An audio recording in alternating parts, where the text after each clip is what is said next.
Yeah, you are welcome to Maiyegun's Diary Live.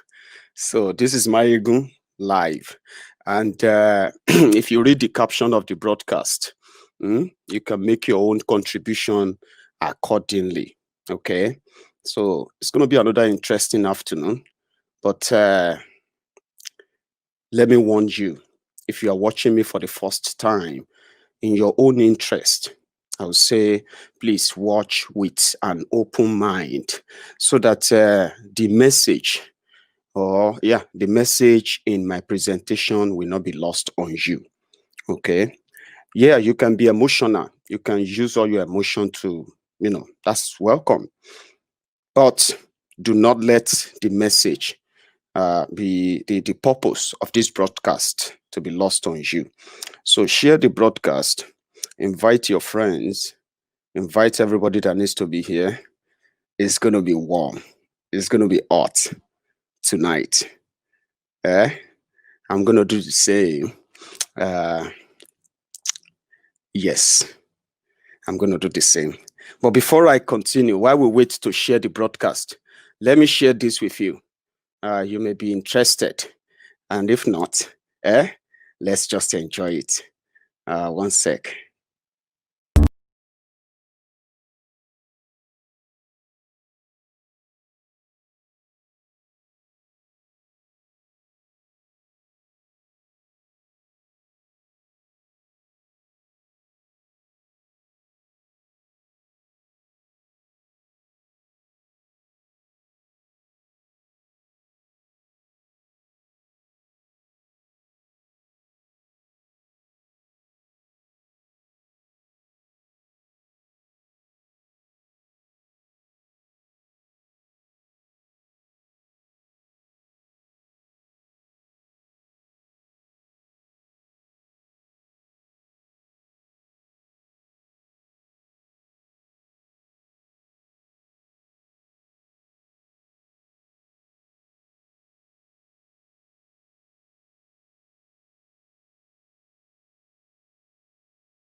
Ah, welcome to the zoological kingdom, the animal kingdom, a country that should have been so beautiful, a country that should be the greatest ever, only if it is not being led and ruled by animals.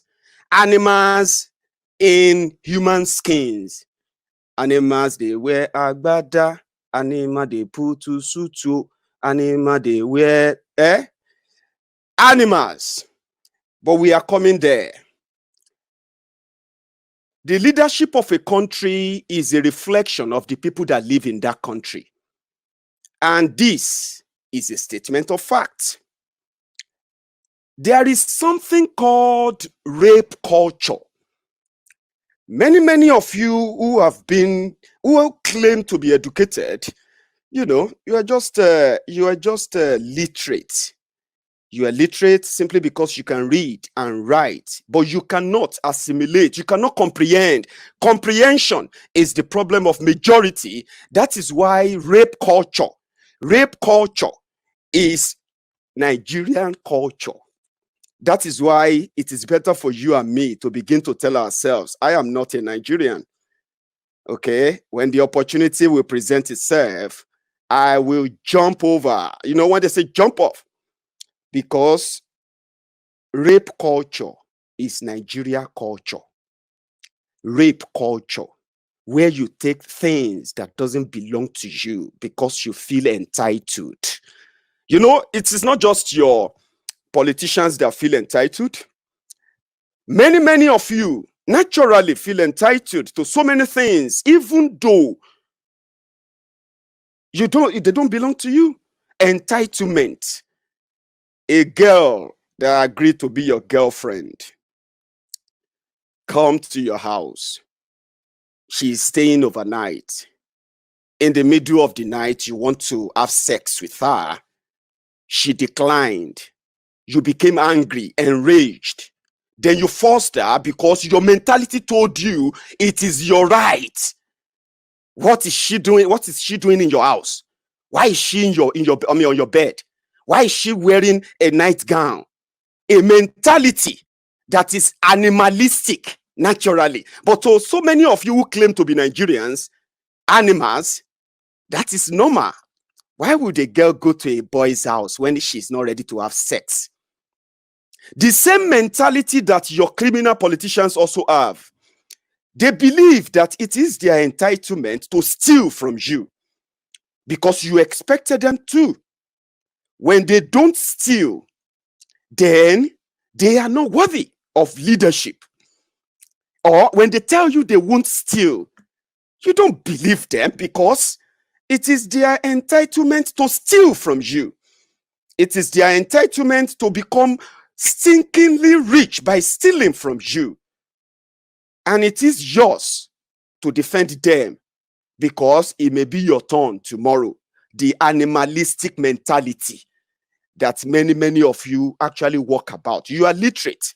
You can read and write. Yes, but you are worse than those who can't even read and write. And that is where the problem is. And that is where I'm going to start from this afternoon. Welcome to Maiyegun's diary, where I am going to say it the way it is. It doesn't matter how you feel about it. What really matters is that if you take your time to listen to me, if you take your time to listen genuinely, for your own sake, you will likely agree with me on so many things, on so many fronts, only if you listen with an open mind. I'm a Yoruba man. I'm an Ijebu man, a proud Ijebu man. That is my own identity. That is what I want you to identify me as. And when I continue to speak now, it will touch every part, including the part that feels like it is their own entitlement, birthright, to continue to lead an open concentration camp and hell on earth. That's many of them, only if they know better, they won't be this deadly. And then, so get ready. We have more people joining us now. Thank you very much if you are watching for the first time. The audio, the video on YouTube, I believe that is going on well. I'm going to be back in a moment. So get ready for the topic of today, which I would like to read out to you, because as usual, let me read out to you. Today's sermon: why Nigeria is poor. Many of you think it's because they are stealing your money alone. That is why Nigeria is poor, or that is why Nigeria is a poor country. You are wrong. It is not because those thieves, those glorified criminals are stealing from you. That is not the only reason why you are poor. You are poor because you have poor leadership. People who can't create wealth. They are only consumers. They are, we call them consumers. People who just consume. They don't make anything. So whatever it will cost, they will sell just to consume something. And that is what they are. That is why Nigeria is poor. When you break up Nigeria, you will unlock the wealth of the land for the people that dwell the land.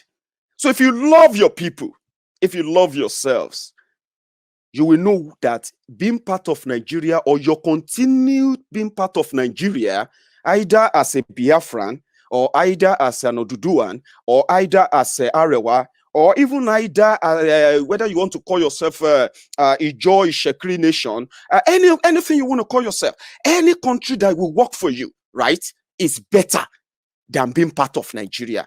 The longer you keep being part of Nigeria as one, the poorer your people will be. It is not a curse, okay? Because if not curse, that's to tell you that my curse is not even powerful.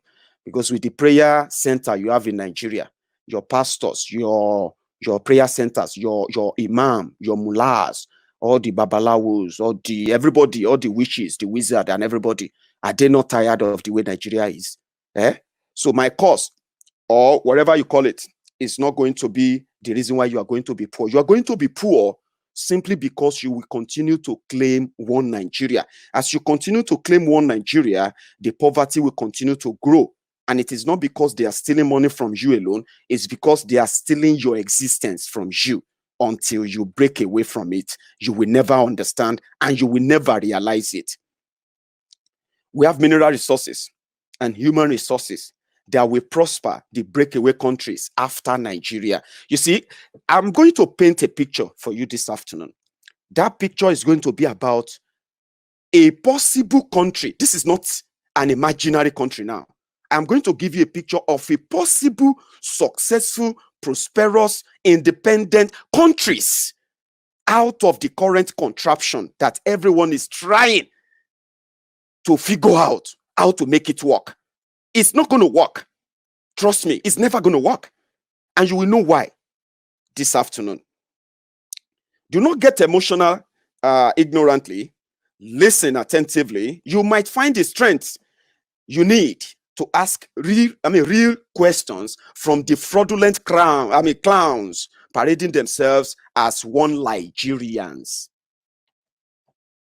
I have lived the lie too. Many of us have lived that lie. Some of us are living that lie right now. Something is telling you that the problem of Nigeria is leadership only. If we can just get the best leaders, they can change the situation. You forgot that your leaders, the criminals that are there today, from local government to the lifeless Boko Haram at the top, they are actually the products of your own existence. They are the picture of your level of judgment when you have the chance to defend or to stand for what you think should work for you. So your level of judgment, your level of reasoning, these people who are currently your leaders, they are the products of the level of reasoning of the majority now. So which means they are the product of your existence. They are not different from you. So something is telling you that maybe if you join the government, maybe you can advise them and make them do the right thing. Something is telling you that you have this beautiful idea that can make Nigeria work, that can give Nigeria electricity, that can give Nigeria security, all these beautiful ideas that you have. So something is telling you that with the right leader, that can happen in Nigeria. You are far, far, far foul. And I'll tell you why today. Nigeria is not put together. They didn't put Nigeria together to work for anybody. Okay? Nigeria of today, from 1966, is just a replacement of the Nigeria of old that many of you actually agree to, your forefathers. You see, the Nigeria of 1966 to this time was not put together for anybody. It was just a spoil of war. After they greedily led the whole country into what? Into a program, a genocidal mission against a particular side of the country. And eventually, they killed over 5 million people. That was the war. Those criminals told themselves that they won. And that was what they now labeled the Civil War. So this is what happened after the war. They shared Nigeria to themselves. So Nigeria became the spoil of war. Either Arewa, northern part of Nigeria, whether Oduduwa, the western part of Nigeria, or the eastern part of Nigeria, the Biafrans, or even if you go further to the Niger Delta regions, everywhere became spoil of war.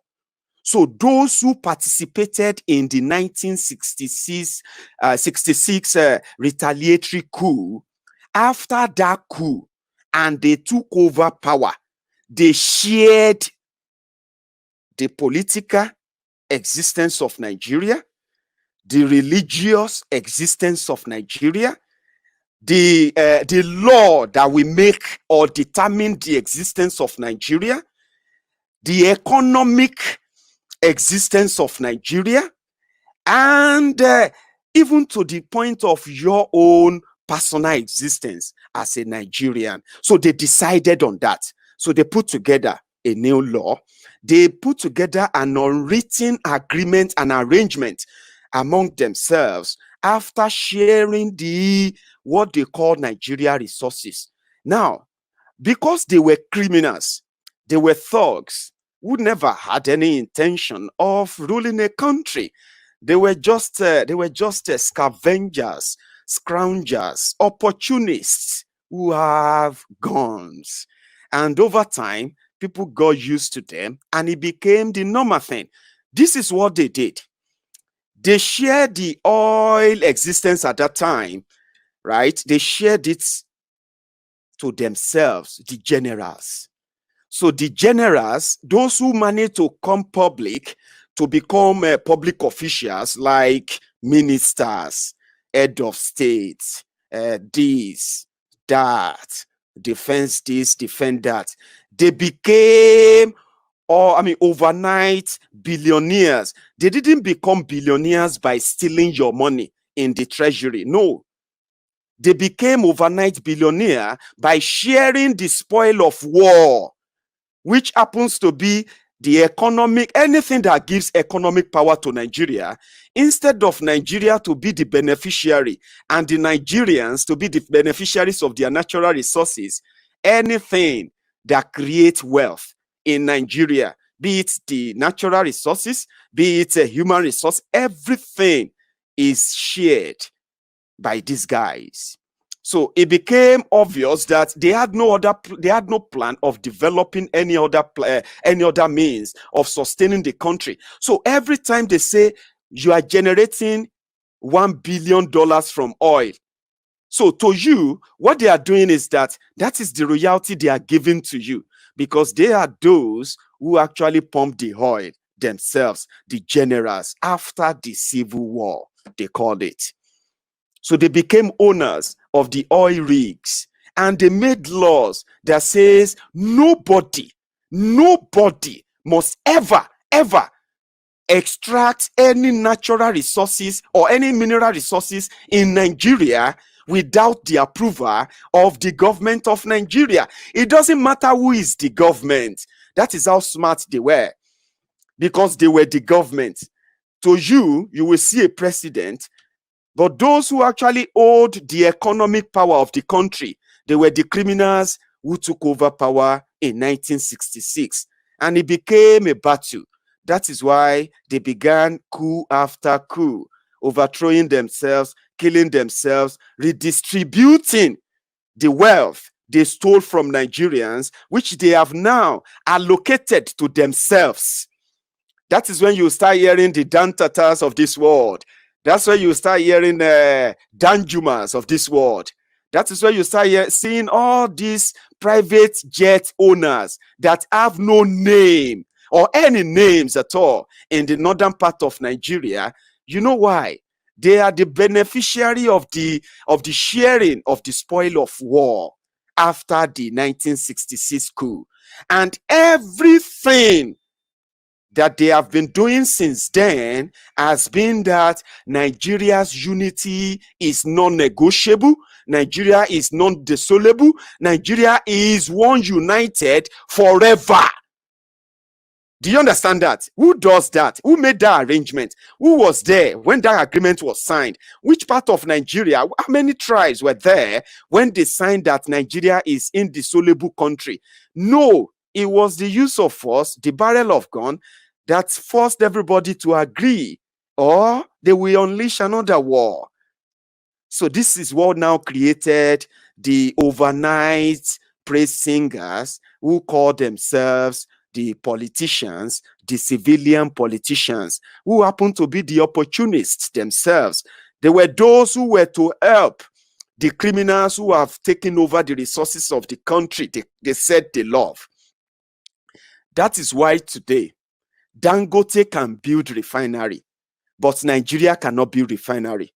That is why today Chinese will come to Nigeria and they will be extracting your gold under the protection of the Nigerian army, Nigeria police, right? And you, the owner of that mineral resources, you dare not begin to drill for that gold. You dare not begin to drill for that coal. You dare not begin to drill for that liquid natural gas or that bitumen or that crude oil, no matter how much of it is overflowing in your backyard. But a Chinese can travel down from China. A British can travel down from London. A German can travel down from Berlin, right? An Arab can travel down from Saudi Arabia, and they will all be so busy in the creek of Niger Delta, extracting, that not even you, the locals, can ask them, how much of this oil are you really extracting? Who are those buying this oil? Where does this money go? You don't even have that privilege of asking that question. Why? Because it doesn't belong to Nigeria. It belongs to those who took over, killed Nigeria, that your forefathers signed up for in 1960. They replaced that original Nigeria, which gave you regional autonomy. Remember? That was the Nigeria your forefathers signed up for. How did it become one Nigeria that we all have to kowtow to the owners of Nigeria before you can decide what is right for you or what is wrong? Your forebearers, no matter how wrong many of them were, but they were not foolish as those who are today championing one Nigeria, one fake Nigeria. No matter how wrong, we must have condemned some of their actions from the northern part of Nigeria, from the western region, from the eastern region, the politics of those days. But those forefathers, those forebearers, they were not foolish to say they wanted to sign up for one Nigeria. What is wrong with you? What is wrong with today's fake dealers that you call leaders? These criminals change and replace the real Nigeria that your forefathers signed up for with the fake one, and they said with a mark that says it is one indissoluble Nigeria, but you don't even control the resources. The governor that is elected by the Yorubas dare not call on the Yoruba engineers and say, listen, guys, let us begin to utilize the mineral resources of our land to the benefit of our people. At least let us fight poverty with what we have. Let us stop walking about bragging that we have good, we have this, we have that. It's just that Nigerian government is not serious. Your governor dare not say he wants to do that. And he's not even fighting for it. What does that tell you? Is that civilian part of the rogue that are benefiting from the fake entity called Nigeria? Let us break it down. I said something earlier about rape culture. Rape culture, sense of entitlement. If she's my wife, how can I be accused of raping my wife? That sounds ridiculous. Yes, to you. Sounds like, no, I can't. I mean, we are married. Let me get them. I can get them anytime where I want. That mentality is an animalistic mentality. It will send you to jail in a working society. The same mentality that has made many women to also cover up for their own randy husbands that are molesting their daughters, molesting their female assistants, and they are covering up because their religion says they shouldn't say something like that. It's against this and that. Rape culture. Your politicians are stealing from you.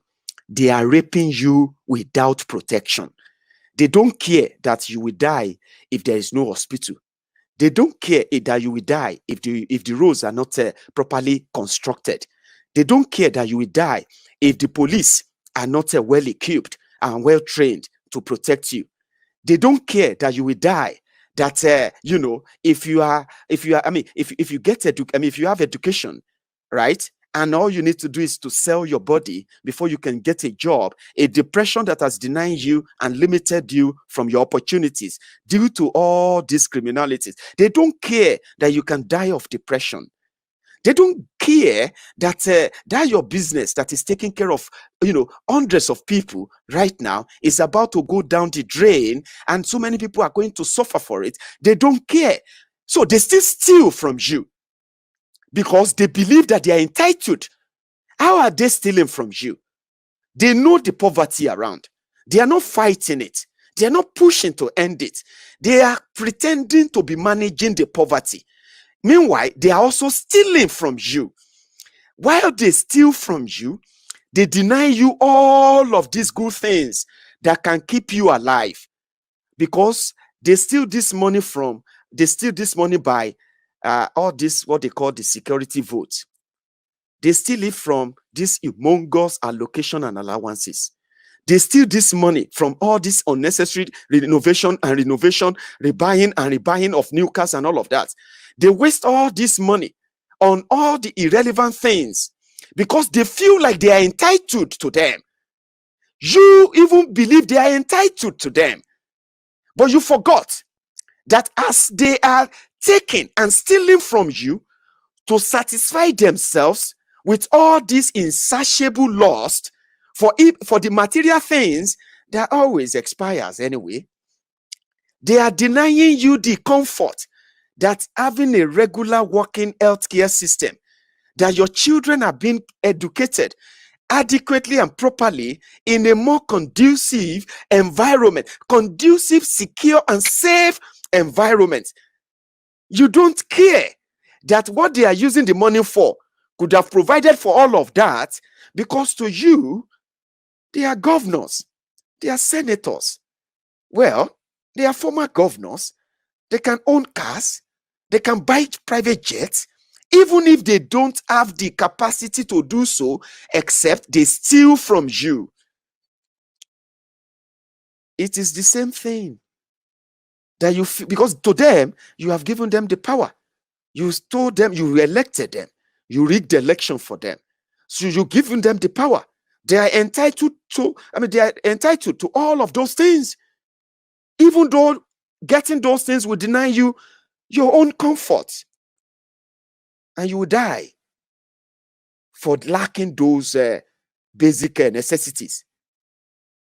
It's the same mentality when you touch a woman and you think she enjoys it. What makes you think because you enjoy it that she's enjoying it too? So what makes you think that moment that she says no, even if you are already in the process? I'm trying to match the two together now. Some of you are so daft that you are sounding so ridiculous, because that your sense of entitlement is telling you that it is your right. It is your right to give discomfort to others, because they don't have the right to complain. They should be enjoying it because you are enjoying it. Yes, you are enjoying it. Why can't they be enjoying it? It's fun. It's fun to steal from people. It's fun to bully people. It's fun to force people to do what they don't want to do because you enjoy it. That is the narrative. That is what you are pushing. And that is what you are actually trying to do whenever you tell people that they should keep staying in Nigeria because Nigeria is meant to be won. What you are doing is you are validating the lie that has kept those criminals richer and richer and richer.